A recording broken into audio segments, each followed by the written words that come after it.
Hello students, welcome back to Shubham lecturer channel. Student, इस video में हम क्लास 12 केमिस्ट्री के मोस्ट इंपॉर्टेंट क्वेश्चंस को पढ़ेंगे जो कि आपके बोर्ड एग्जाम में पूछे गए हैं और इस बार भी पूछे जा सकते हैं। देखिए, इस वीडियो में हम क्लास 12 केमिस्ट्री के 12 महत्वपूर्ण प्रश्नों को एक ही वीडियो में पढ़ेंगे, वो भी आंसर के साथ। यानी कि इस वीडियो में आपको टोटल 12 क्वेश्चंस बताए जाएंगे। जो ये क्वेश्चंस होंगे ये आपके केमिस्ट्री के चैप्टर 9 से चैप्टर 13 तक होंगे। यानी कि जो आपका ऑर्गेनिक केमिस्ट्री है, इनसे मैंने इन 12 क्वेश्चंस को लिया है और ये आपके बोर्ड एग्जाम के लिए मोस्ट इंपॉर्टेंट हैं। तो अगर आप 12th में और आपको बोर्ड एग्जाम देना है तो इस वीडियो को लास्ट तक देखते रहें। देखिए, जो क्वेश्चंस मैंने लिया है ये आपके अति लघुत्तरीय प्रश्न हैं। जो आपके बहुविकल्पी के बाद अति लघुत्तरीय प्रश्न होता है, वही क्वेश्चंस हम इस वीडियो में पढ़ेंगे। किस किस चैप्टर का पढ़ेंगे? देखिए, हम चैप्टर 9 जिसका नाम है हाइलो एल्केन तथा हाइलो एरीन, उसके बाद है chapter 10 alcohol phenol and ether, chapter 11 aldehyde ketone एवं कार्बोक्सिलिक अम्ल और चैप्टर 12 एमीन और चैप्टर 13 जैव अणु। यानी कि आपको चैप्टर 9 से चैप्टर 13 तक सभी इंपॉर्टेंट क्वेश्चंस को बताया जाएगा। ठीक है, तो इस वीडियो को आपको लास्ट तक देखना है, एक भी क्वेश्चन आपको मिस नहीं करना है, क्योंकि जिन क्वेश्चंस को मैंने इसमें लिया है ये आपके बोर्ड एग्जाम में पूछे जा सकते हैं। तो चलिए स्टार्ट करते हैं। तो हमारा जो फर्स्ट क्वेश्चन है, देखिए, ये हमारे 9th चैप्टर हाइलो एल्केन तथा हाइलो एरीन से है।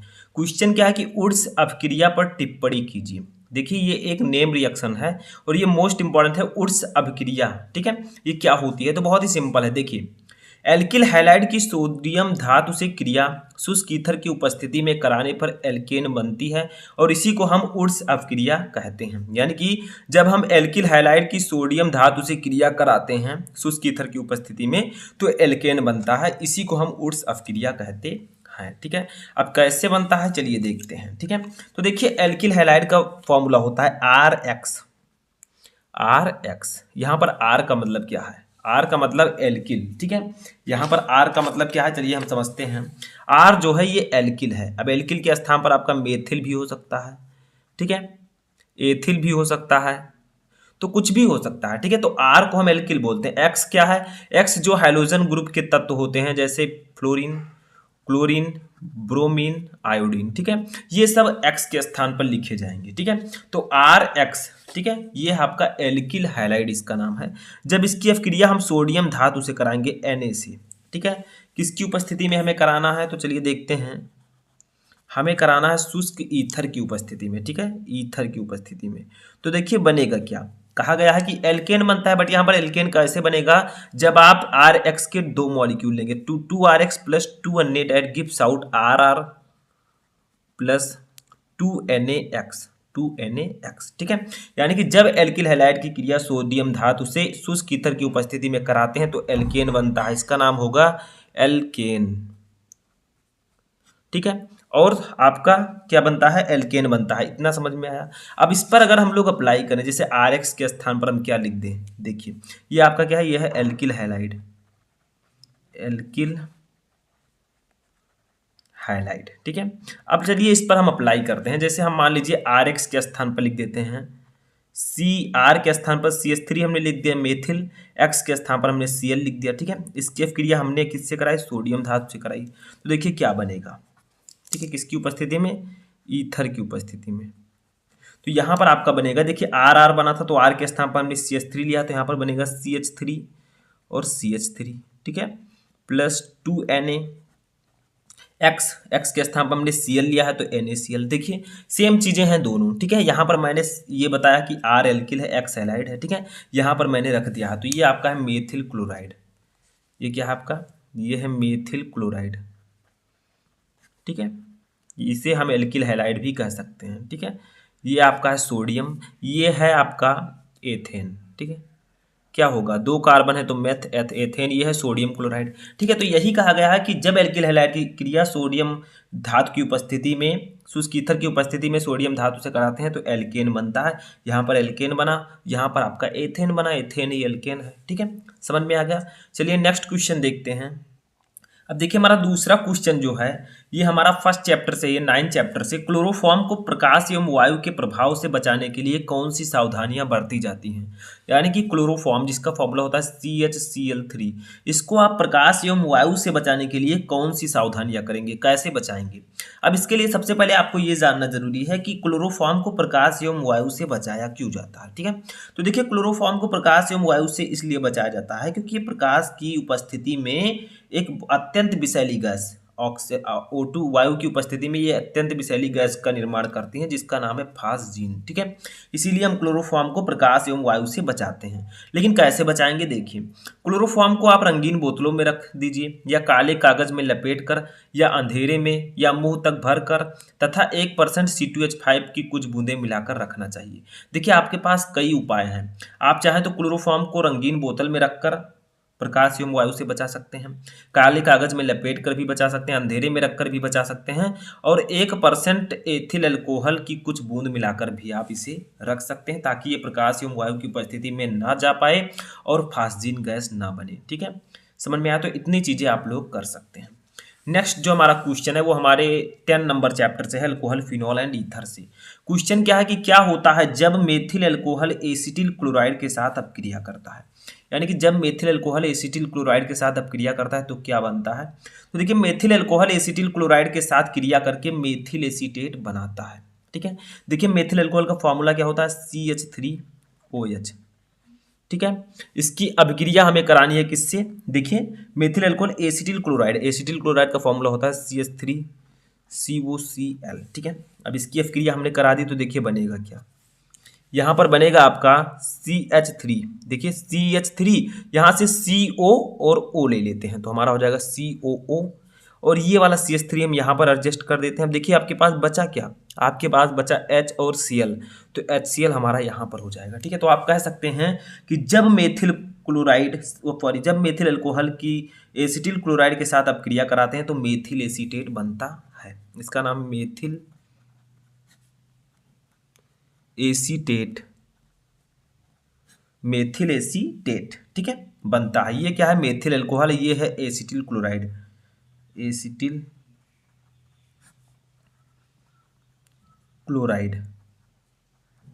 ठीक है, ये है मेथिल अल्कोहल। तो जब आप मेथिल अल्कोहल की अभिक्रिया एसिटिल क्लोराइड से कराएंगे तो मेथिल एसीटेट बनेगा, यही आपको यहां पर बताना है। ठीक है, समझ में आ गया। चलिए नेक्स्ट क्वेश्चन देखते हैं। तो देखिए हमारा नेक्स्ट क्वेश्चन है कि विलियमसन के संश्लेषण विधि द्वारा डाई एथिल ईथर बनाने की विधि एवं रासायनिक समीकरण लिखिए। यानी कि आपको विलियमसन संश्लेषण अपक्रिया जो है इस पर टिप्पणी करना है, समझ लीजिए। ठीक है, इस प्रकार से भी आ सकता है कि विलियमसन संश्लेषण विधि पर टिप्पणी कीजिए। तो देखिए विलियमसन के संश्लेषण विधि द्वारा डाई एथिल ईथर कैसे बनाएंगे, देखिए यहाँ पर। ठीक है, तो यहाँ पर आपको क्या करना है, सोडियम एथॉक्साइड को एथिल आयोडाइड के साथ गर्म करना है, डाई एथिल ईथर बन जाएगा। ठीक है, विलियमसन संश्लेषण विधि में क्या होता है, सोडियम एथॉक्साइड को एथिल आयोडाइड के साथ गर्म करने पर डाई एथिल ईथर बनता है। ठीक है, तो यहाँ पर हम पहले सोडियम एथॉक्साइड का फॉर्मूला लिखेंगे। सोडियम एथॉक्साइड का फॉर्मूला होता है C2H5ONa, ये है सोडियम एथॉक्साइड। इसकी अपक्रिया हम एथिल आयोडाइड से कराएंगे, एथिल आयोडाइड का फॉर्मूला होगा C2H5I। ठीक है, इन दोनों की हमने अपक्रिया करा दी, इनको आप गर्म कर दिया। देखिए गर्म का चिन्ह मैंने लगा दिया। ठीक है, तो जब इसे हम गर्म करेंगे तो बनेगा C2H5O C2H5। देखिए यहाँ से C2H5 ले लिया, यहाँ पे वो, यहाँ से C2H5 बचा क्या, NaI, तो प्लस NaI। ठीक है, तो आप कह सकते हैं कि सोडियम एथॉक्साइड को एथिल आयोडाइड के साथ गर्म करने पर डाई एथिल ईथर बनता है, यही विलियमसन संश्लेषण विधि है। यह है सोडियम एथॉक्साइड,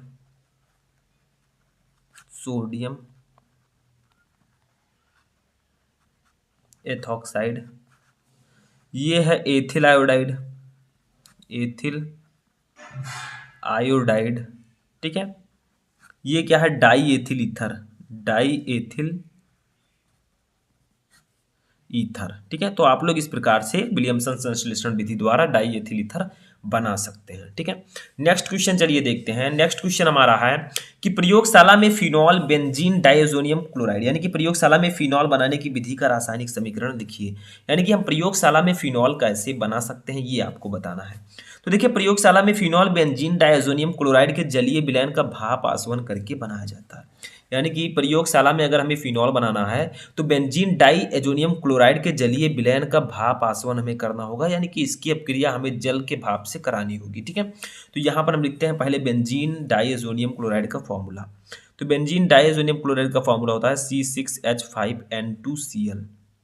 ठीक है, ये फॉर्मूला होता है बेंजीन डाइअज़ोनियम क्लोराइड का। इसकी अपक्रिया हम H2O से कराएंगे तो देखिए यहाँ पर बनेगा क्या, यहाँ पर बन जाएगा आपका C6H5 और यहाँ से OH हम ले लेते हैं। ठीक है, तो C6H5OH, यहाँ से देखिए एक O ले लिया, इसमें से एक H ले लिया। अब बचा क्या, देखिए यहाँ पर N2 बचा तो N2 लिख देंगे, प्लस यहाँ से एक H हमने ले लिया है, एक H अभी है और ये H और ये Cl मिलकर बना लेंगे HCl।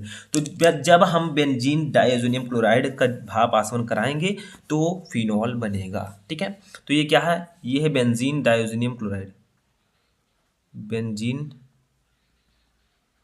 डाइअज़ोनियम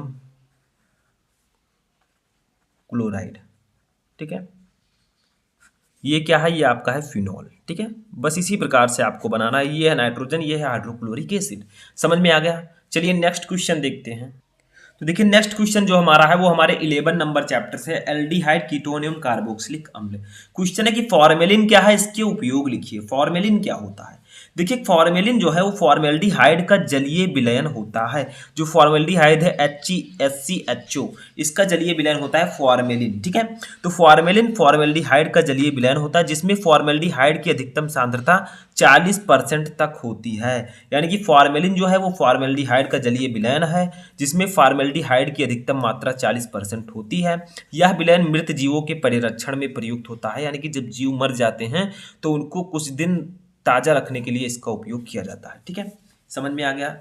नेक्स्ट क्वेश्चन हम देखते हैं। नेक्स्ट क्वेश्चन हमारा है कि स्मिट अभिक्रिया को समझाइए, या इस प्रकार से भी आ सकता है कि स्मिट अभिक्रिया पर टिप्पणी कीजिए। तो देखिए इसको बहुत ही सरल भाषा में समझते हैं। कार्बोक्सिलिक अम्ल को हाइड्रोजोइक अम्ल, जिसका फॉर्मूला है N3H, के साथ सांद्र H2SO4 की उपस्थिति में गर्म करने पर प्राथमिक एमीन बनती है और यही स्मिट अपक्रिया है। यानी कि जब आप कार्बोक्सिलिक अम्ल को हाइड्रोजोइक अम्ल के साथ सांद्र H2SO4 की उपस्थिति में गर्म करेंगे तो प्राथमिक एमीन बनेगा, यही आपका है स्मिट अपक्रिया। तो चलिए लिखते हैं हम लोग, जैसे हमने ले लिया RCOOH। ठीक है, ये है आपका कार्बोक्सिलिक अम्ल। ठीक है, अब इसकी अपक्रिया हमें N3H से करानी है, हाइड्रोजोइक एसिड से, तो हमने करा दिया। ठीक है, अब किसकी उपस्थिति में करानी है ये भी मैंने बताया, सांद्र H2SO4, सांद्र H2SO4 यानी कि सांद्र सल्फ्यूरिक अम्ल की उपस्थिति में। तो बनेगा क्या, देखिए R यहाँ से हम ले लेंगे, N यहाँ से ले लेंगे, यहाँ से H ले लेंगे, यहाँ से H ले लेंगे, तो हो जाएगा NH2। ठीक है, बचा क्या यहाँ पर COO यानी कि CO2 हो गया, प्लस और क्या बचा, प्लस हमारा बचा N2। देखिए N यहाँ से हमने एक ले लिया है, अभी 2 N है तो N2 बचा। ठीक है, ये दोनों गैस हैं तो हम गैस का ये चिन्ह लगा देंगे। ठीक है, तो यही आपका हो गया स्मिट अपक्रिया, यानी कि जब हम कार्बोक्सिलिक अम्ल को हाइड्रोजोइक अम्ल के साथ सांद्र H2SO4 की उपस्थिति में गर्म करेंगे तो प्राथमिक एमीन बनेगा। ये है प्राथमिक एमीन। ठीक है, प्राथमिक एमीन, समझ में आया। ये क्या है, कार्बोक्सिलिक अम्ल, लिख देते हैं कार्बोक्सिलिक अम्ल। ठीक है, ये क्या है, हाइड्रोजोइक एसिड, हाइड्रोजोइक अम्ल। ठीक है, तो आप लोग समझ सकते हैं। तो समझ में आ गया ये क्वेश्चन भी। चलिए नेक्स्ट क्वेश्चन देखते हैं। देखिए नेक्स्ट क्वेश्चन जो हमारा है वो हमारे नेक्स्ट चैप्टर एमीन से है। ठीक है, देखिए क्वेश्चन क्या है कि नाइट्रोबेंजीन बनाने की एक विधि लिखिए। ठीक है, यानी कि नाइट्रोबेंजीन हम कैसे बना सकते हैं। तो देखिए नाइट्रोबेंजीन हमें बनाना है तो क्या करना है, सबसे पहले बेंजीन की अपक्रिया हमें क्या करनी है, बेंजीन हमने लिया, इसकी अपक्रिया हम नाइट्रिक अम्ल से कराएंगे HNO3 से। ठीक है, तो बन जाएगा हमारा क्या, नाइट्रोबेंजीन। अभी देखिए कैसे बनेगा, किसकी उपस्थिति में कराएंगे, सांद्र H2SO4, सांद्र H2SO4 यानी कि सांद्र सल्फ्यूरिक अम्ल की उपस्थिति में। इसका टेम्परेचर रहेगा 50 डिग्री से 60 डिग्री सेल्सियस। ठीक है, तो जब हम बेंजीन की अपक्रिया नाइट्रिक अम्ल से सांद्र H2SO4 की उपस्थिति में कराएंगे तब बनेगा C6। देखिए C6H यहाँ से 5 ले लेंगे तो H5, ठीक है। यहाँ से NO2 हम ले लेंगे तो NO2 बन गया हमारा नाइट्रोबेंजीन। बचा क्या, देखिए यहाँ पर एक H बचा, यहाँ पर एक H यानी कि H2, एक वो यहाँ पर बचा तो H2O बन गया, ठीक है। तो देखिए जब हमने बेंजीन की अपक्रिया नाइट्रिक अम्ल से सांद्र H2SO4 की उपस्थिति में कराई तो हमारा नाइट्रोबेंजीन बन गया। ये है नाइट्रोबेंजीन, ठीक है। बस समझ में आ गया, ये है बेंजीन,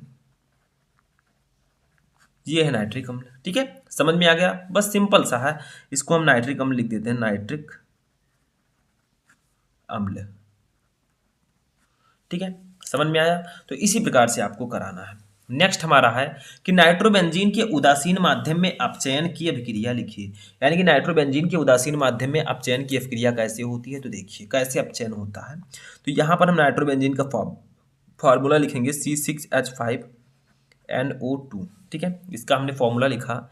अब इसका हमें अपचयन कराना है तो क्या करना है, हमें हाइड्रोजन का 2 मॉलिक्यूल ऊपर लेना है, नीचे NH4Cl, ठीक है। हमने किया तो बना क्या, C6H5NO, ठीक है। एक वो यहाँ से अपचयित हो गया तो NO बचा आपका। अब देखिए आपको फिर क्या करना है, यहाँ पर ऐसे लिख करना है, ठीक है। और नीचे 2H से अपक्रिया करानी है, फिर से इसका अपचयन कराना है तो हमारा बनेगा C6H5, ठीक है। N यहाँ से एक H आ जाएगा NH, ठीक है। यहाँ से O है और H, यानी कि C6H5 हो गया, N हमारा होगा N, H हमने यहाँ से ले लिया H, ठीक है। O ले लिया O, फिर यहाँ से एक H ले लिया H, क्योंकि यहाँ 2 H है। ये हमारा बन गया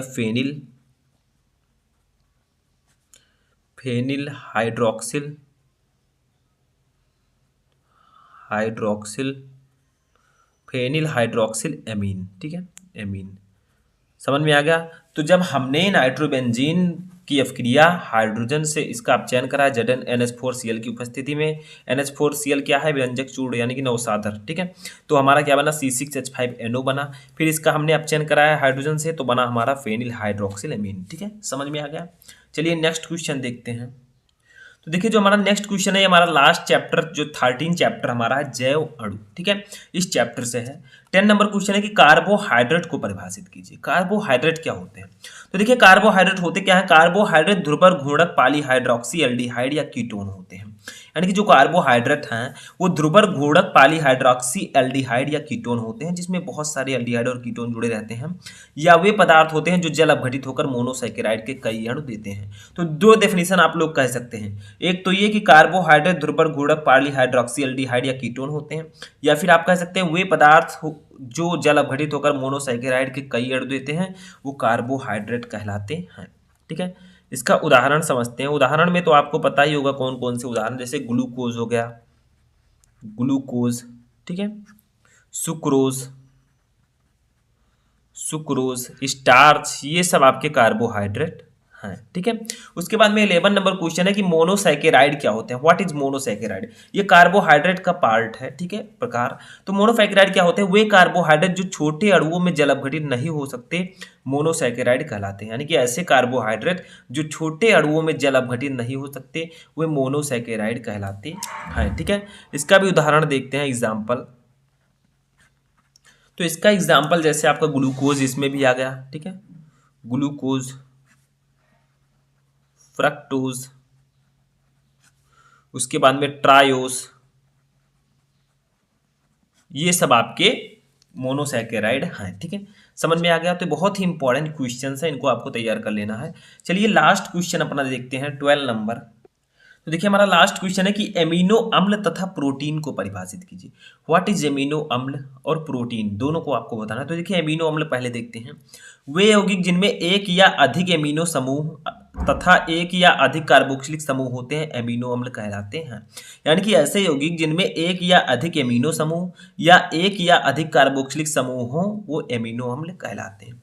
प्रोटीन की बात करें तो वे जटिल प्राकृतिक यौगिक जो भिन्न भिन्न या समान अल्फा अमीनो अम्लों के संयोग से प्राप्त होते हैं प्रोटीन कहलाते हैं। तो अगर आपसे कोई पूछे कि प्रोटीन की इकाई क्या है, किससे मिलकर प्रोटीन बनती है, तो एमिनो अम्लों से मिलकर प्रोटीन बनती है। तो प्रोटीन की इकाई जो है एकलक इकाई वो एमिनो अम्ल है, ठीक है। तो वे जटिल प्राकृतिक यौगिक जो भिन्न भिन्न या समान अल्फा एमिनो अम्लों के संयोग से प्राप्त होते हैं वो प्रोटीन कहलाते हैं। ठीक है, समझ में आ गया। तो ये आपका लास्ट क्वेश्चन था। यहाँ पर मैंने 12 क्वेश्चन आपको बताए। अब आपको कमेंट बॉक्स में बताना है कि इनमें से कितने क्वेश्चन आपको पहले से पता थे। देखते हैं कितने स्टूडेंट की तैयारी अच्छे से हुई थी। तो कैसा लगा आपको वीडियो कमेंट बॉक्स में बताएं। वीडियो पसंद आए तो वीडियो को लाइक कर दीजिए, चैनल पर नए चैनल को सब्सक्राइब करके बेल आइकन को प्रेस कर लें ताकि सभी इंपॉर्टेंट वीडियो आपको टाइम से मिलते रहें।